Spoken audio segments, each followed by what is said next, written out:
Los bendigo, hermanos, con la paz del Señor. Quiero compartir con ustedes una porción de palabra en el libro de Mateo, capítulo 9, versículo 9. Llamamiento de Mateo. Pasando Jesús de allí, vio a un hombre llamado Mateo que estaba sentado al banco de los tributos públicos, y le dijo: sígueme. Y se levantó y le siguió. Y aconteció que estando él sentado a la mesa en la casa, he aquí que muchos publicanos y pecadores que habían venido se sentaron juntamente a la mesa con Jesús y sus discípulos. Cuando vieron esto los fariseos, dijeron a los discípulos: ¿por qué come vuestro maestro con los publicanos y pecadores? Al oír esto, Jesús les dijo: los sanos no tienen necesidad de médico, sino los enfermos. Id, pues, y aprended lo que significa: misericordia quiero y no sacrificio, porque no he venido a llamar a justos, sino a pecadores al arrepentimiento. Amén. Hermosa la palabra del Señor. Nos sitúa en el fragmento donde el Señor llama a Mateo, que es el mismo que escribe el libro, ¿no? Que cuenta la vida de Jesús desde su perspectiva y en muchas cosas coincide con los otros que escribieron los otros evangelios. Y Mateo nos dice acá que él era publicano, es decir, que él recaudaba impuestos en ese tiempo. El área de Israel, de Judea, estaba bajo la invasión de Roma. Entonces Mateo para los judíos era una suerte de traidor porque recaudaba impuestos de los judíos para Roma. Por eso lo llaman pecador, lo veían como si fuera un traidor. Y Jesús, él estaba en su puesto de trabajo, vamos a decir. Jesús pasa por ahí y le dice: sígueme. Y la respuesta automática de Mateo es: y se levantó y le siguió. Ahora fijémonos qué cosa tremenda que es esto, que Mateo, siendo publicano, siendo pecador, considerado como pecador, él no le discutió nada a Jesús, sino que obedeció automáticamente. Ni siquiera nos dice que dijo sí, sino que él respondió con sus actos, con su decisión de obedecer a lo que Jesús le estaba diciendo. Ahora no nos dice la palabra si le conocía desde antes, no nos dice si Mateo había escuchado de Jesús antes de ese momento. Seguramente sí, porque la fama de Jesús iba creciendo día a día. No nos dice si era siquiera creyente, no nos dice, tenemos muy poca información acerca de Mateo antes de ese momento. Pero lo que sí sabemos es esto: él era publicano y era pecador. Amén de eso, fue obediente a la orden de Jesús. Esto lo podemos poner en contraposición con las actitudes de los fariseos. Ahora, Mateo se lleva a Jesús, dice que están en la casa y se les juntaron a la mesa, o sea que estaban por ahí seguramente cenando. Donde estaba Jesús se llenaba de gente y se les juntaron más publicanos y por lo tanto a los ojos de los fariseos más pecadores. O sea, es tremendo lo de los fariseos porque ellos solamente contabilizaban pecadores, no veían gente, veían pecadores, y sin embargo Jesús miraba a las personas de otra manera. Y esto a mí me ministraba tremendamente. ¿Cuántas veces nosotros hemos sido juzgados? La gente que nos conoce dice: ay, vos cómo te podés hacer la cristiana, cómo te podés hacer, bueno, y dicen muchas otras cosas más, ¿no? ¿Cómo puede ser así? Sí, bueno, y comienzan a resaltar todos nuestros errores, ¿no? Y la respuesta de Jesús, o sea, no es que, a ver, Jesús lo vio ahí en vivo y en directo, que era lo que él estaba haciendo, que estaba recaudando impuestos. O sea, no era desconocido para Jesús el estado de Mateo, pero no es que lo eligió por eso. Y de hecho, la elección de Jesús no era de la incumbencia, no tendría por qué haber sido la incumbencia de los fariseos, pero lo que ellos estaban para estorbar, para criticar, ¿no? Nada más. Ahora, un paréntesis les hago, ¿no? Cuando Jesús elige a los 12 apóstoles, a estos 12 principales discípulos, vamos a decir, esto sucede recién en el capítulo 10, o sea, vamos a decir, sucede más adelante en la historia. Y sin embargo, acá cuando nosotros vemos en el versículo 9-11, dice, cuando vieron esto los fariseos dijeron a sus discípulos, Jesús todavía no había seleccionado a esos 12 principales, pero ya tenía seguidores, ya tenía gente a la que él estaba enseñando. Hay muchos que dicen, no, discípulos fueron solamente 12. Bueno, obviamente no, hay gente que no le prestó atención a la Biblia o no sabe contar, porque podemos comenzar a contar, ¿no? Y considerar los obvios, por ejemplo, como Pablo, que también fue un apóstol, Bernabé también fue un apóstol. Cuando Judas se suicida, los discípulos dicen tenemos que llenar el puesto número 12 y también levantan otro apóstol, o sea, se te van sumando los nombres. Y Jesús tenía muchos más discípulos. 12 fueron los principales que él se encargó de lleno a ministrarlos, a enseñarles, a enseñarles todo lo que se les podía enseñar, pero él tenía muchos más discípulos. Y él ya planeando, ¿no? Ya con esta visión que él tenía de levantar estos 12, él los fue eligiendo y lo eligió a este varón, como te eligió a vos, como me eligió a mí, conociendo nuestra condición. Esto es algo que le choca la carne y le choca el enemigo, y por eso muchos se levantan como enojados en contra de nosotros. ¿Cómo puede ser que habiendo tanto para elegir, de repente, viste, el enemigo se enoja y dice, ¿por qué lo elegiste a ella? ¿Por qué lo elegiste a él? Esa es la voz del enemigo. Así como hablaba ahí a través de los fariseos que estaban ahí nada más para criticar, es la voz del enemigo, es la voz del diablo que se enoja en contra del Señor con las almas que Él escogió. El diablo no puede justificar la elección de Jesús, pero Jesús no le debe explicaciones al enemigo. Y sin embargo, bueno, Él acá dejó una palabra bien asentada para que nosotros la tomemos y reconozcamos, porque a veces, no mintamos, muchas veces nosotros nos reconocemos nuestra propia condición y decimos, Señor, ¿cómo es que me elegiste? ¿Cómo es que pusiste tus ojos en mí? Pero porque a Dios le plació el escogernos, apartarnos, nos llama, nos aparta y nos va transformando, y así su nombre se glorifica. Acá los fariseos, bueno, dice que en el versículo 10 se les junta toda la gente. Ahora, ¿qué sucede cuando uno se encuentra con Jesús? Nosotros cada vez que nos encontramos con Jesús, cada vez que somos ministrados por su presencia, no salimos iguales. No salimos iguales, pero para nada.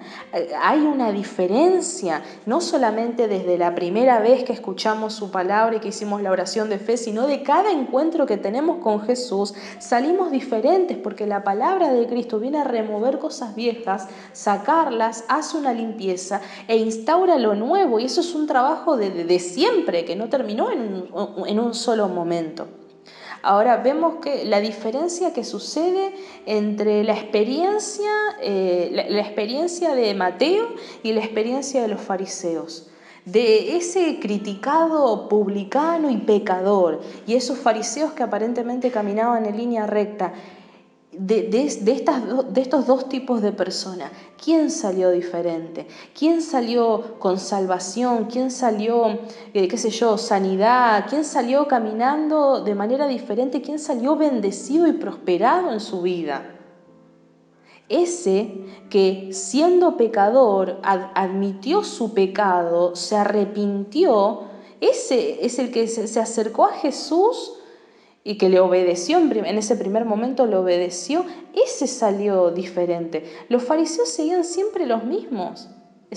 No había un avance y no había un alma convertida, no había el resultado de la vida del fariseo jamás va a ser salvación o renuevo o la diferencia, no. Ahora, fíjense que ellos, al ser llamados pecadores, era como que ya lo aceptaban, y entonces era como una suerte de habilitación para vivir la vida que querían, ¿no? No tenían problema en admitir que eran pecadores, porque de hecho Mateo se reúne en la mesa con Jesús y los discípulos, y a Jesús le comienzan a llegar más publicanos y pecadores. Pero esos que están ahí están admitiendo su pecado, están admitiendo sus errores, admiten que necesitan a Jesús. Ahora, presten atención, la gente que normalmente critica, ¿admite que necesita a Jesús? ¿Se admite a sí mismo como pecadora? Esa gente que nos desprecia a nosotros por ser hijos de Dios o que nos desprecia a nosotros por ser cristianos o por muchas cosas. Es gente que admite necesitar a Jesús, es gente que admite su pecado, que se admite como errante.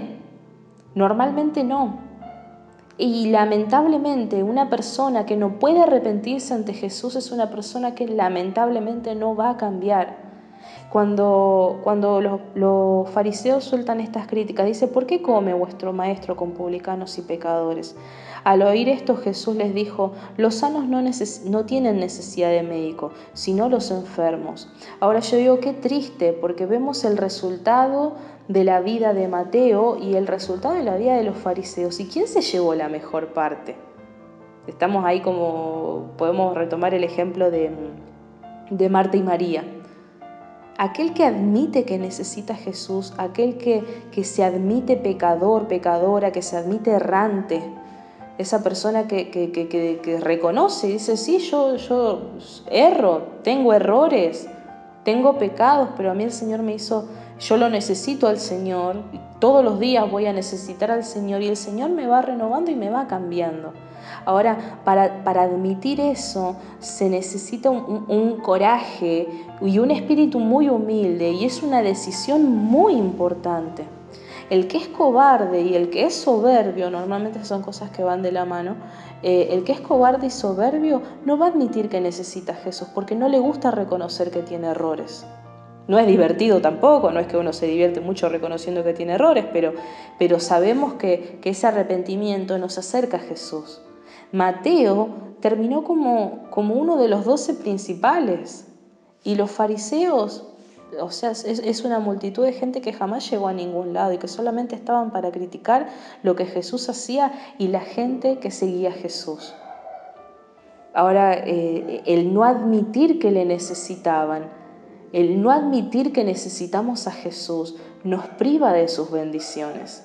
En esa cena, me imagino, estando sentado a la mesa de Jesús, cuántas cosas habrán charlado, cuántas bendiciones, cuánta revelación, sanidad interior, salvación, por supuesto, ya de primera, cuántas bendiciones que se dan cuando abrimos la puerta, una puerta muy importante que es reconocer que le necesitamos, porque somos errantes, porque tenemos fallas y le necesitamos, simplemente le necesitamos. Aquel que no reconoce que necesita a Jesús lamentablemente se ve privado de todas sus bendiciones.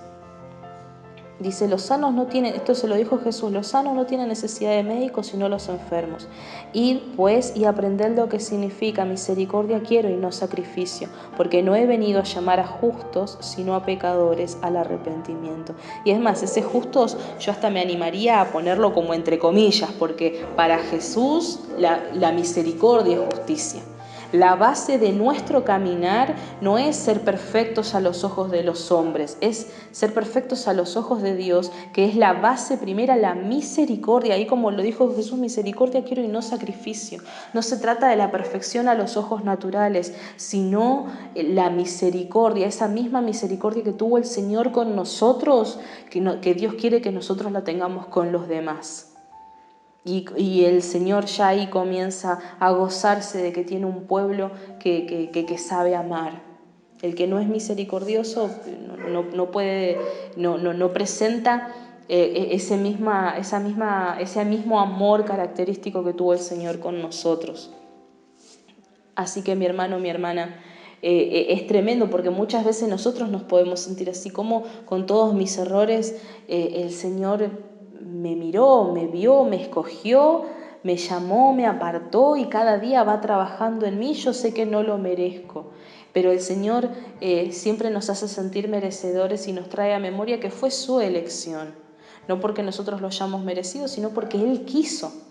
Pero cuando el diablo lo dice, cuando viene de la boca de alguien más que solamente quiere criticarnos y sernos estorbo, tenemos que recordar esto: el Señor nos escogió a nosotros porque Él quiso.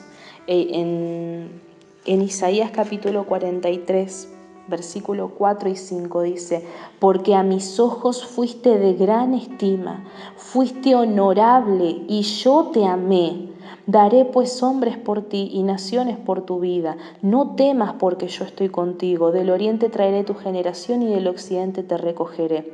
Ahora, esta palabra que lo vemos en el Antiguo Testamento, en el libro del profeta Isaías, vemos cómo se cumple ya en el principio del Nuevo Testamento. Dice: daré hombres por ti. Y ciertamente Dios lo hizo, porque el primero que entregó fue a su Hijo unigénito, ahora primogénito.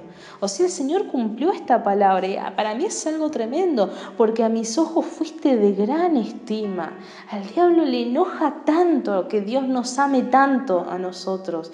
El diablo se manifiesta, se revuelve, se revuelca porque le molesta que Dios nos ame tanto. Entonces más de una vez va a saltar algún criticón por ahí a tratar de sernos estorbo, a tratar de arrebatar la bendición que nosotros estamos recibiendo de parte del Señor. No le des cabida, recordá la palabra que el Señor te está hablando en esta noche, estos versículos que son preciosos. Porque a mis ojos fuiste de gran estima, fuiste honorable y yo te amé.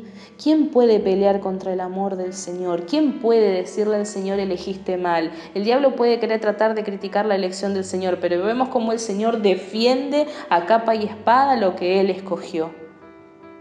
Esta palabra es hermosa, habla a nuestro corazón en este tiempo. Por más que el diablo quiera hacernos sentir menospreciados, no te reflejes en la mirada del enemigo, reflejate en la mirada del Señor, que te dice que te ama, que te estima.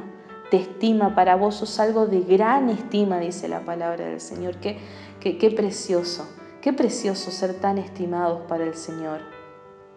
Esto tenemos que recordar, saber cuánto valemos y hacer valer también, dar nuestro mejor esfuerzo para hacer valer la elección del Señor.